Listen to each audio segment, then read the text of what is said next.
Olá pessoal, boa noite. Me chamo Jonas Williams, sou professor de Geografia e eu vou gravar essa aula aqui hoje sobre as questões populacionais do Brasil. Assuntos que envolvem as questões de geografia da população, um tema muitíssimo importante em geografia. Então, o primeiro ponto que a gente tem que destacar são os conceitos iniciais nesse assunto de demografia. Bom, o que vem a ser demografia, né? A palavra vem do grego, de demo é povo, e grafia é um estudo estatístico. Então, a demografia ela vai ser o quê? Ela vai ser a ciência que vai estudar a população de modo quantitativo, vai fazer uma quantificação, vai estabelecer um dado, vai dar o número de população, número de nascimentos, número de mortes e tudo mais. Então, é um assunto extremamente importante para governos estabelecerem projetos de políticas públicas. E aí, um conceito muito importante, as taxas de natalidade. O que vem a ser a taxa de natalidade? É o índice de nascidos vivos em um país. É um número muito grande de pessoas, por exemplo, no Brasil, um país com 210 milhões de habitantes. Então, o que a gente tem que fazer? A gente tem que contabilizar esse número por cerca de 1.000 habitantes, para ficar um número mais palpável, assim, para a gente apresentar, por exemplo, numa reunião ou num estudo. Para isso também existe a taxa de fecundidade. O que é a taxa de fecundidade? Essa daqui, ó, é o índice de filhos por mulher. Aí você pega o índice de nascidos no Brasil, índice de crianças, e divide pelo número de mulheres no país. Aí você vai ter um número entre 1 e 10. Aí você vai ter a taxa de fecundidade ou fertilidade. Esse dado já é bem mais apresentável, né? Outro assunto importante é a expectativa de vida. O que é isso? Se você der um Google aí, você vai ver que é o número aproximado de anos que um grupo de indivíduos, de pessoas nascidos no mesmo ano e em um mesmo local vai viver. Ou seja, esse grupo de pessoas vai viver determinados anos, quantidade de tempo aí. Obviamente que se mantidas as mesmas condições desde seu nascimento. Por exemplo, um grupo de brasileiros que nasceu em 2020, se espera que eles vão viver cerca de 74 anos. É a expectativa de vida média do brasileiro, segundo as condições de vida hoje aqui no Brasil. E aí acesso a principalmente serviços de saúde, a qualidade de vida, principalmente, e principalmente envolvendo as questões do serviço de saúde. Então, um dado extremamente importante que a gente não pode deixar de refletir.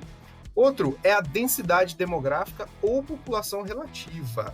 Isso aqui, quando a gente fala esse número, já tem que vir na nossa cabeça os habitantes por quilômetro quadrado. Porque isso aqui é a concentração da população por uma área. Então, isso vem a ser a densidade demográfica. É importante? Demais. Muito importante da gente discutir. Pode ser chamado também de população relativa, não esqueçam. A população absoluta, total de habitantes em um país, é o total de pessoas. Vamos pensar numa sala de aula, tem 30 alunos. A população absoluta da sala é 30 alunos. Diferença para a população relativa. Vamos pensar na densidade demográfica da sala. Em alguns momentos, tem algumas turmas que estão mais cheias, então é 30 habitantes pelaquela área. Tem momentos que a população relativa é um pouco menor, 20 habitantes pela área. Então, a população absoluta é o total de pessoas, é o número absoluto. A densidade relativa já é a divisão pela área. E aí, um conceito importante também quando a gente estuda a geografia da população é esse aqui, ó, migrante.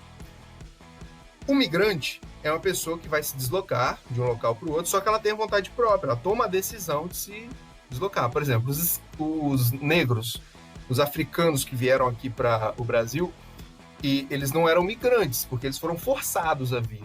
Eles tiveram eles vieram nesse contexto. Mas é uma pessoa que foge de uma guerra, essa situação força ela a sair, mas ela sai por decisão própria. Então ele é um migrante, beleza? E aí nós temos o imigrante e o emigrante. É sempre importante a gente destacar que o imigrante é aquele que vai chegar num local e o emigrante é aquele que vai sair. Por exemplo, os imigrantes que chegaram para o Brasil no século XIX, italianos, alemães, sírios, libaneses. Os emigrantes são aqueles brasileiros que estão saindo para ir para outro lugar. Então esses conceitos aí são muito importantes. Um outro conceito aí muito importante é esse de pirâmide etária. O que vem a ser isso? Uma pirâmide etária é um gráfico, como a gente está observando aí na imagem, que é dividido entre homens e mulheres. E no eixo central, ele vai ter a idade. Então, geralmente, na direita ou na esquerda, tem a quantidade de homens. E, geralmente, na esquerda ou na direita, a quantidade de homens. Nesse caso aqui, a minha esquerda aqui, né? Os homens. A minha direita, as mulheres. Então, é a quantidade de pessoas. Aqui embaixo, no eixo horizontal, a gente tem a quantidade de pessoas. E no eixo central, a idade. Então, é a divisão da população de determinado local, segundo essa lógica. E é um gráfico extremamente importante para a gente analisar as tendências demográficas, porque esse gráfico é para determinados períodos estabelecidos, como, por exemplo, um ano, ou então 6 meses. Geralmente é usado a cada ano, né? Ele é contabilizado a cada ano. E ele demonstra tendências demográficas muitíssimo importantes em um país. É muito importante a gente entender o que é uma pirâmide etária e saber fazer a leitura. Depois a gente vai fazer uma leitura da pirâmide etária do Brasil. Bom, já vamos lá, então, para a população do nosso país.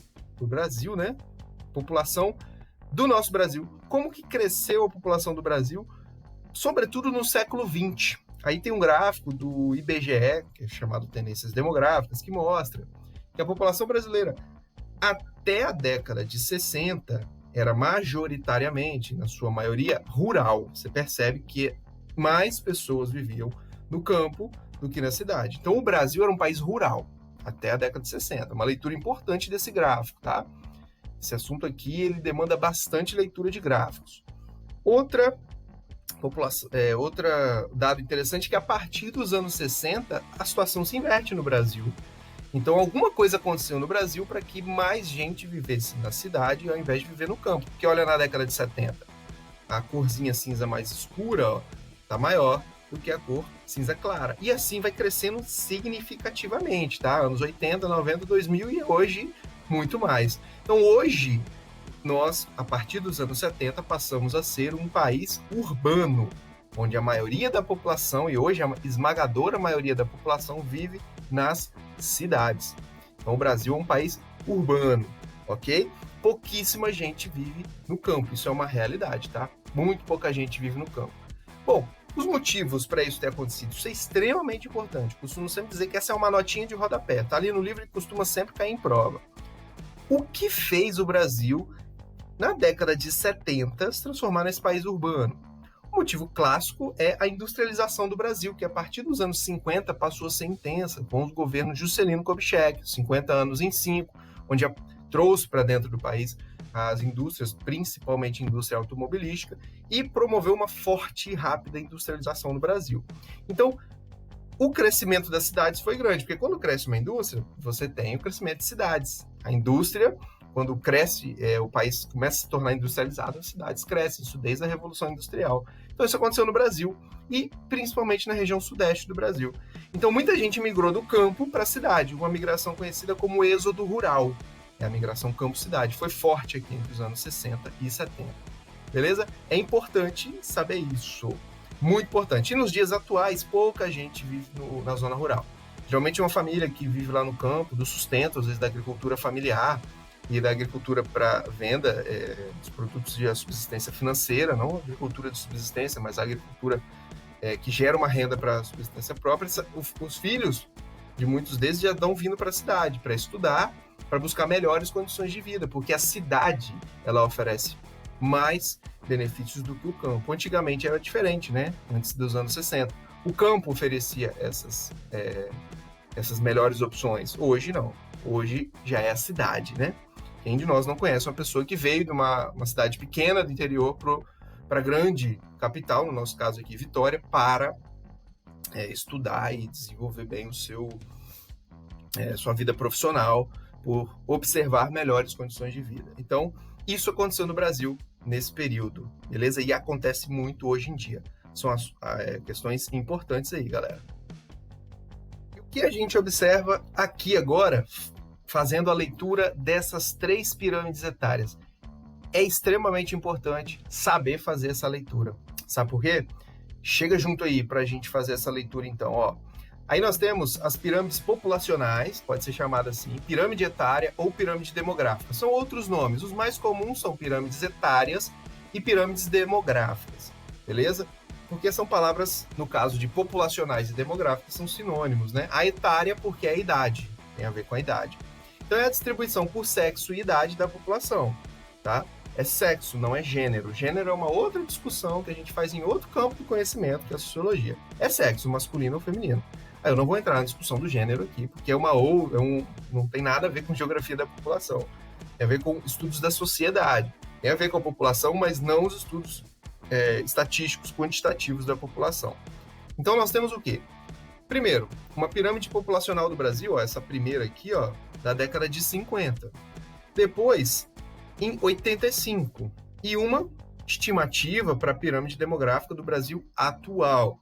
O que a gente percebe? A gente percebe que lá na década de 50, a gente tinha uma pirâmide realmente, né, na população. A gente percebe o quê? Que a população aqui, ó, que é a chamada base da pirâmide, a população mais jovem, ela estava num número razoavelmente elevado, né? Era a parte que tinha mais gente na população. O meio da pirâmide já estava menor. E o topo, menor. O que aconteceu lá para a década de 80? A base da pirâmide continuou maior, essa daqui já deu uma engordadinha, e você percebe claramente que o topo começou a aumentar. Já em 2020, essa base já diminuiu. Aqui já está bem mais cheinho e aqui em cima já aumentou consideravelmente. O que a gente percebe? Primeiro, essa daqui é a população jovem. Então, lá na década de 50, antigamente, a população jovem era muito grande. Os casais tinham muitos filhos. Eram 7, 8, 9, 10 filhos. A população brasileira era rural. Então, era melhor você ter muitos filhos para ajudar a viver no campo. E também acesso aos métodos contraceptivos não eram tão fáceis. Então, os casais tinham muitos filhos. Então, era muito comum. Quem não conhece, né? Principalmente nós somos mais velhos, todo mundo tem. Eu mesmo conheço avós que tiveram 10, 15 filhos. Isso é comum. Hoje em dia já não é assim, mas antigamente era assim. Então, na década de 50, altas taxas de natalidade, beleza? Aí a população adulta, que é essa aqui do meio da pirâmide, já está razoável, né? Está num nível razoável aí. E o topo da pirâmide, que é a população idosa, bem pequenininha, bem diminuída, beleza? Na década de 80, a população mais jovem continua alta, né? Altas taxas de natalidade ainda. Mas aquele tanto de gente que antigamente era a população jovem, agora está no meio da pirâmide, entenderam? E aí, o melhor acesso aos serviços de saúde aumentou a expectativa de vida da população. Por mais que o Brasil estivesse na época ali, né, em problemas socioeconômicos, com crise econômica, hiperinflação, de uma maneira geral, a população estava acessando melhor os serviços de saúde. E aí, o que a gente percebeu? Um aumento na expectativa de vida, as pessoas poderiam viver mais tempo, então a população idosa aumentou.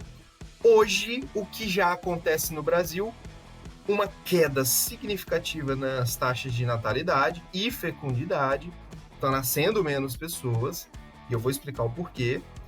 O meio da pirâmide aumentou bastante, porque era aquela população que nascia bastante há muito tempo atrás, que agora é a população adulta, e a população idosa cresceu significativamente.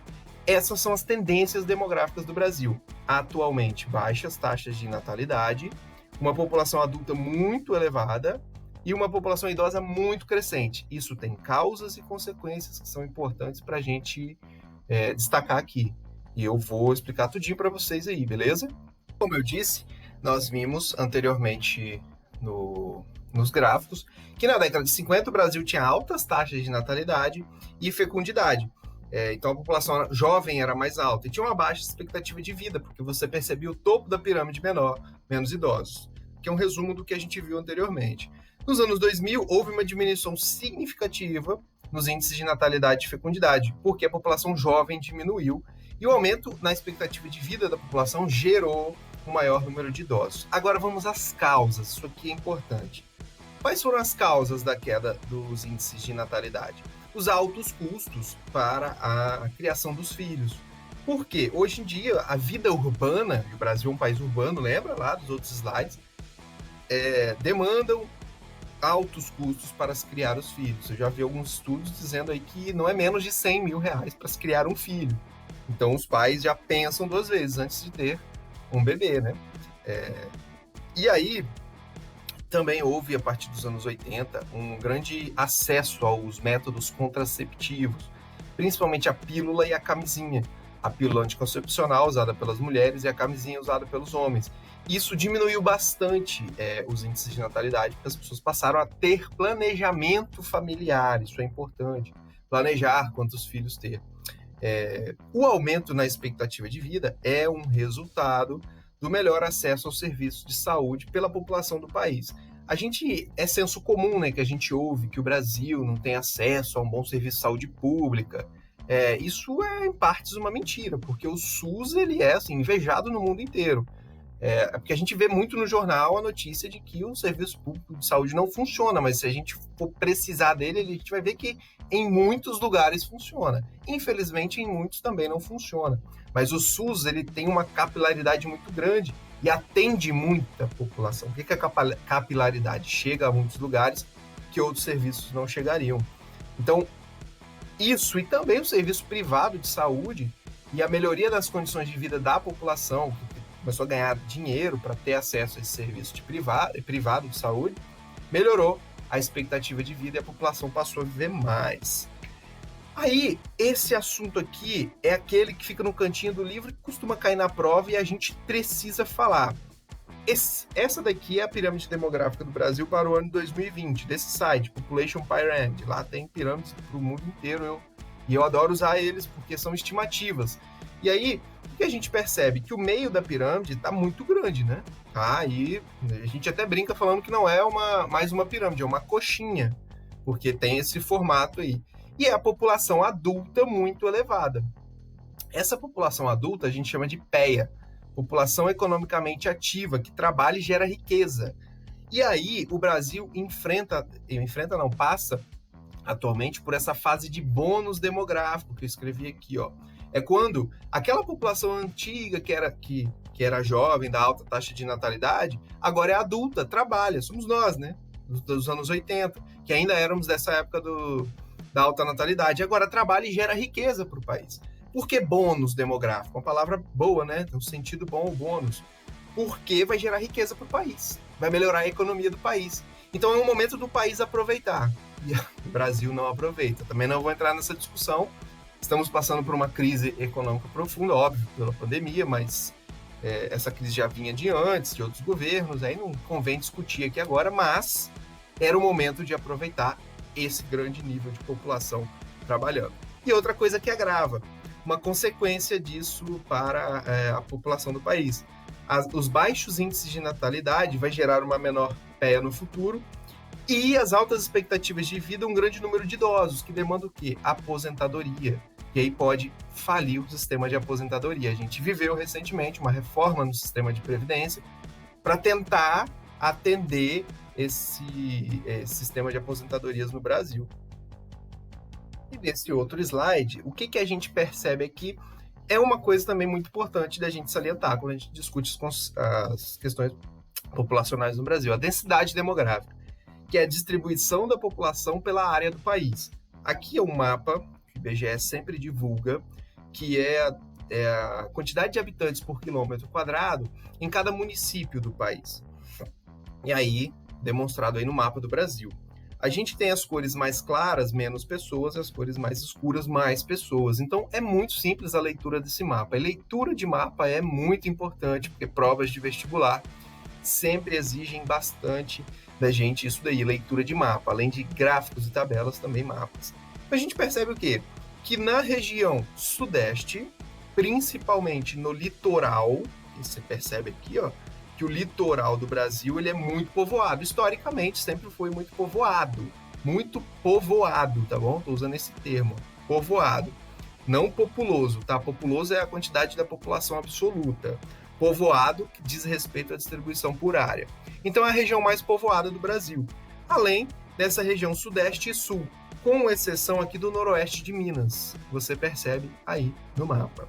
Agora, as regiões menos povoadas. O centro-oeste, de um modo geral, esse interior do nordeste e aqui boa parte da região norte. Com exceção das grandes capitais dos estados. Aqui, ó, do Mato Grosso do Sul, Goiás, a capital federal, Brasília, Manaus aqui, ó, uma região dentro do Amazonas que é muito povoada. Então, você tem essa distribuição da densidade demográfica do Brasil. Essa região são vazios demográficos, porque são pouco povoados, tem poucas pessoas, tem uma baixa concentração populacional. Então, é assim que se distribui a população brasileira pelo território do país, o que é importante. Agora, sobre a movimentação de pessoas no mundo, quando que o Brasil passou a ser um país de imigrantes, ou seja, que passou a receber pessoas de fora, pessoas chegando aqui, principalmente no século XIX, entre os anos 1860 e 1900.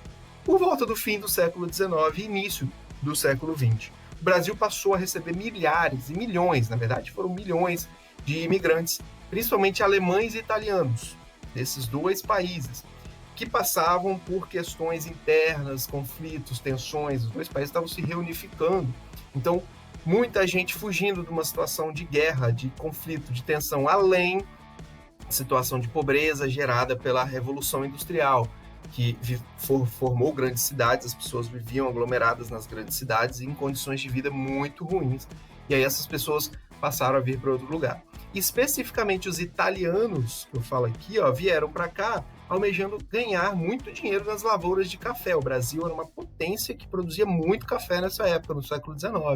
Então, muitos italianos vieram com essa intenção. Então, foi um traço marcante dos italianos. Os alemães vieram muito para o sul do Brasil, e boa parte aqui do Espírito Santo também, mas principalmente no sul, e fundaram muitas cidades.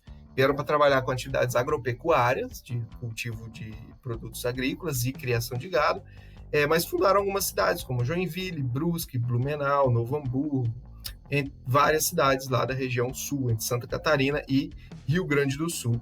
Outros grupos também importantes da gente destacar que vieram nessa época: portugueses, espanhóis, japoneses, sírios e libaneses. E aí, em menor número. Em maior número vieram alemães e italianos. Então, nessa época, a gente diz que o Brasil era um país de imigrantes, porque a gente recebia imigrantes e o Brasil era visto lá fora como essa grande potência que viria a crescer anos mais tarde. É importante esse assunto, movimentação de pessoas em relação ao globo todo. E nesse outro slide, a gente também observa questões de migrações, só que agora, como as pessoas se deslocam internamente no país. E também carece de a gente observar com bastante detalhe aí como que se deram aí essas movimentações dentro do território brasileiro. E aí a análise agora é por volta do século XX, quando a população dentro do país se deslocou. E aí esse mapa, ele mostra os principais fluxos migratórios entre os anos 50 e 70, a década de 50 e a década de 70. E aí tem um detalhe de cartografia aí, que o mapa ele vai mostrar a grossura da seta com relação ao número de pessoas que se deslocaram. Então, quanto a seta for mais grossa, quer dizer que mais pessoas se deslocaram naquela direção. Menos grossa, seta mais fininha, menos pessoas se deslocaram naquela direção. Então, muito importante, já de cara, a gente observa o quê? Interior do Nordeste, olha aqui, os estados aqui, boa parte do interior do Nordeste, que é uma região seca, uma região de concentração de pobreza, o semiárido brasileiro, a caatinga brasileira, historicamente, infelizmente, concentrando pobreza, expulsou pessoas, é uma zona de expulsão nessa década de 50 e 70.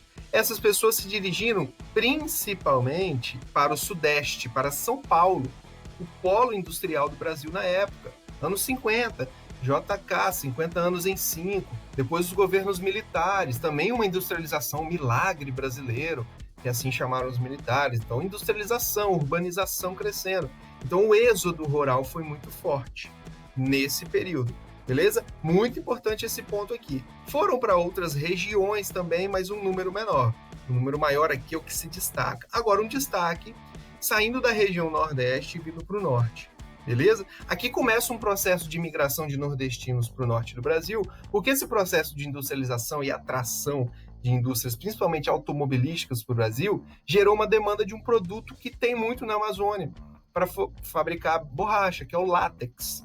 Então é extraído do quê? Da seringueira. E aí muitos seringais na Amazônia eram explorados por essas pessoas, né? Pelos seringueiros, e eles vinham do Nordeste, eles inclusive vinham em caminhões nesses processos migratórios. Isso aí acontece aí entre esses anos 60 e 70. Nos outros anos que se seguem, também continuam. Um deslocamento também importante aqui é o do sul do Brasil, que a gente observa vindo em direção a Rondônia, o Brasil pretendendo ocupar essas regiões, doava algumas terras para as pessoas e as pessoas se aventurando viajavam.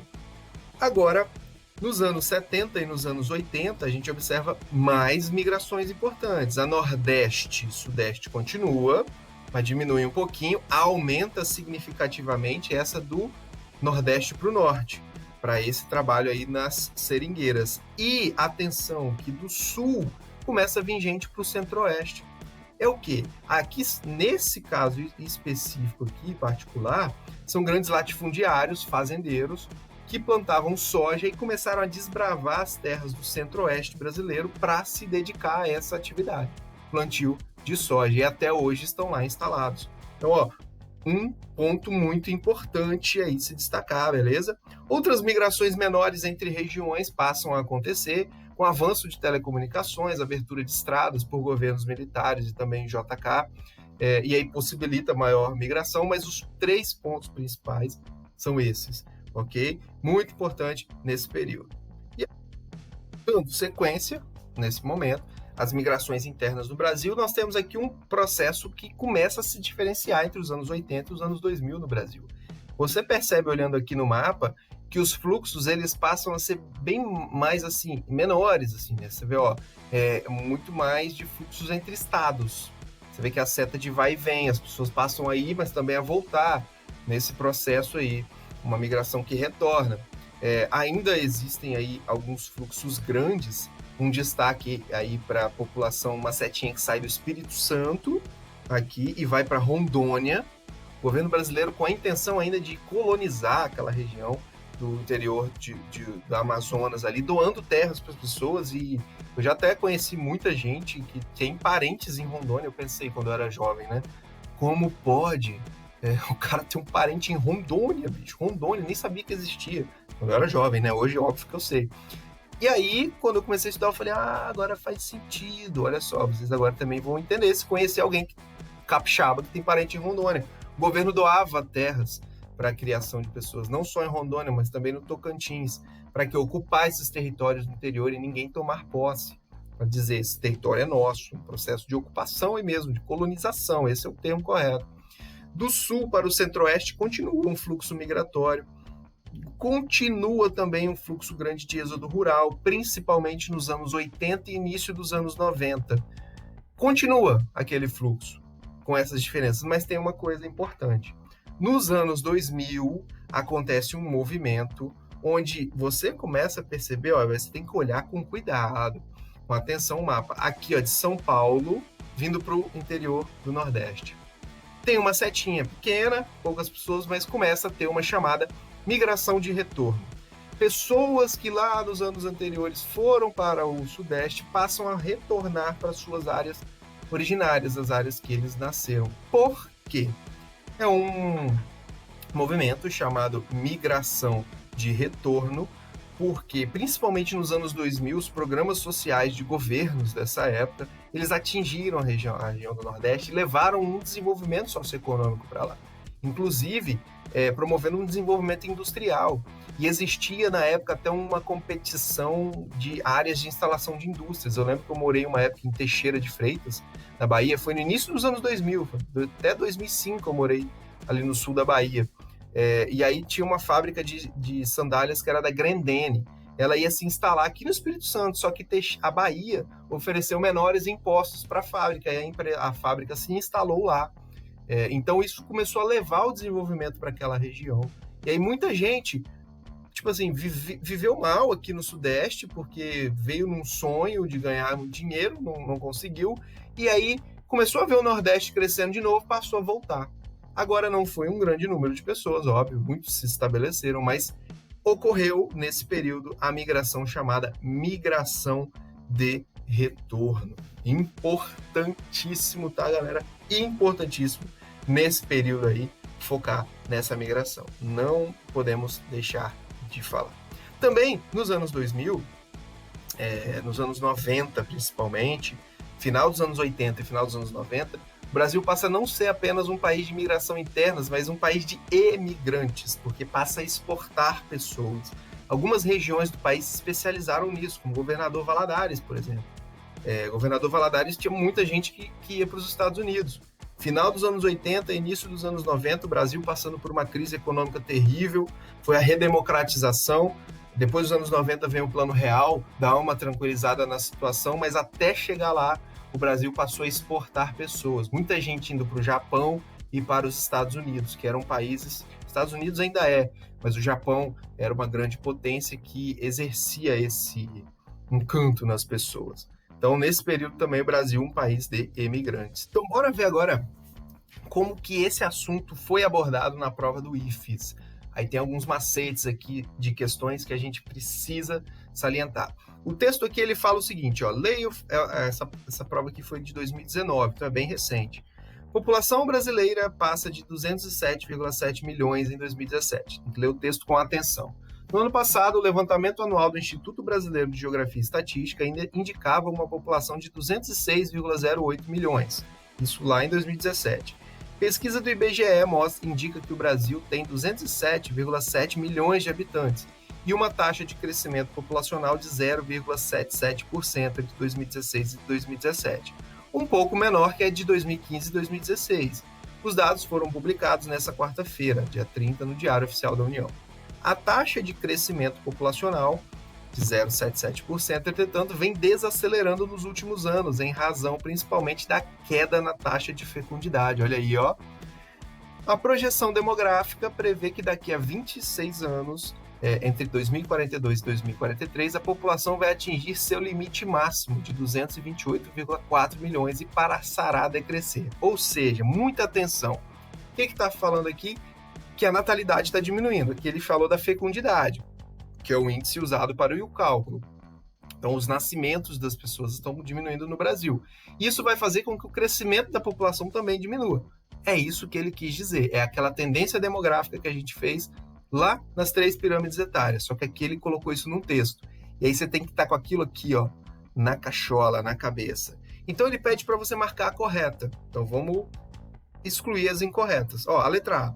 O crescimento populacional brasileiro é acompanhado pelo grande crescimento da população jovem. Não, está diminuindo a população jovem. Lembra lá da pirâmide etária? Base menor? Errado. E o idoso diminuindo, erradíssimo.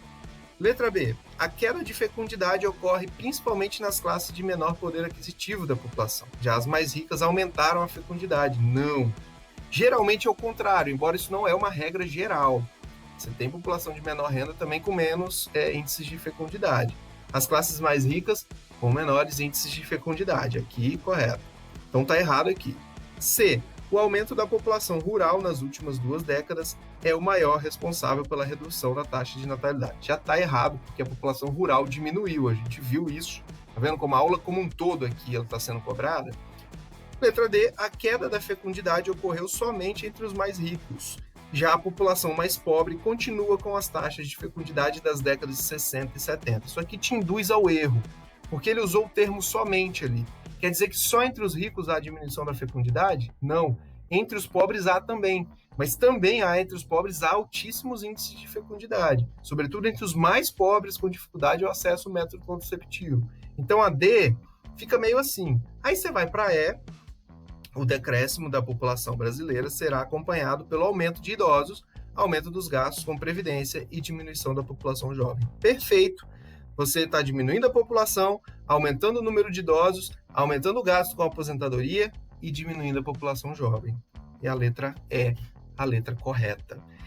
Bom, e vamos ver como isso tem aparecido na prova do Enem. Desde 2013 isso tem sido um tema frequente, temas de geografia da população. Eu separei aqui 2 questões para a gente fazer a análise. Olha aí, que mostra um gráfico, a questão de 2013, que a taxa de fecundidade, o índice de filhos por mulher, tem caído no Brasil, de 1940 a 2010. De 6,16 chegou a 1,9. Então foi uma tendência que aconteceu aí na população brasileira. E aí o comando ele diz, o processo registrado no gráfico gerou a seguinte consequência demográfica. Ou seja, essa redução do índice de filhos por mulher, que é a consequência da queda do índice de natalidade, gerou qual consequência para a população do país? Bem simples o comando. Decréscimo da população absoluta? Bom, isso pode acontecer, porém esse processo está Agora é que a gente está começando a observar. Ó, esse é o dado de 2010, agora em 2020 deve estar um pouco menor também. Quando o índice de fecundidade é 2, o índice de reposição da população ainda está acontecendo, a população ainda está crescendo. Então podemos dizer que o Brasil ainda está num nível de crescimento. Então a letra A fica meio fora de contexto. B, redução do crescimento vegetativo. O crescimento vegetativo é a diferença do índice de natalidade e de mortalidade. Mostra o crescimento da população. Então, na mesma lógica da letra A, também um pouco fora de contexto. E você não tem aqui o índice de mortalidade. Então, não dá para você afirmar isso. Diminuição da proporção de adultos. Dá uma duvidazinha aí, vamos deixá-la um pouquinho aberto, porque se está nascendo menos, vai ter menor número de adultos. Expansão das políticas de controle de natalidade. Se você expandiu as políticas de controle de nascimento, você acabou tendo menores índices de natalidade, mas isso seria uma consequência. Olha aí o que você tem que fazer a relação, você tem que analisar com o comando. Essa é a consequência da queda do índice de natalidade, essa seria a causa, seria o que teria causado a redução. Aí muitos se confundem às vezes na hora, porque não entendem o que o comando está pedindo, tem que ter muita atenção. E, letra E, aumento da renovação da população economicamente ativa. Não porque você está diminuindo o número de pessoas na população, está nascendo menos, então vai ter menos gente para trabalhar e gerar riqueza no futuro. Quer ver qual que é a certa? Letra C, diminuição da proporção de adultos. É isso que está começando a acontecer no Brasil. Menos gente nascendo em 2010, 2020, menos adultos. Isso vai acontecer daqui para frente, beleza? Vamos ver uma outra questão aí, galera. Outra questão veio no Enem de 2019 e também envolve as questões de demografia. Questão 88 da prova do Caderno Azul de Humanas. Então, do ano passado, né? O bônus demográfico é caracterizado pelo período em que, por causa da redução do número de filhos por mulher, índice de fecundidade, a estrutura populacional fica favorável ao crescimento econômico. Isso acontece porque há proporcionalmente menos crianças na população e o percentual de idosos ainda não é alto. Pode gerar um pouco de confusão com a questão anterior de 2013. E é um texto do jornal O Globo, muito fácil, muito fácil. A ação estatal que contribui para o aproveitamento do bônus demográfico é o estímulo a... Você tem que ter muita atenção com o comando, ele é muito curto, mas pode complicar. O texto é simples, mas o comando ele não é complicado, mas você tem que analisar ele com atenção. A ação estatal, a ação do governo que contribui para aproveitar o bônus demográfico. Vamos lá, retomando. O que é o bônus demográfico? Aí você tem que relacionar com o que a gente viu no conteúdo. É aquela parte, aquela época do crescimento populacional, onde começou o índice de natalidade a diminuir, tive isso na questão de 2013, de fecundidade começar a diminuir, mas ainda tem uma grande proporção de adultos.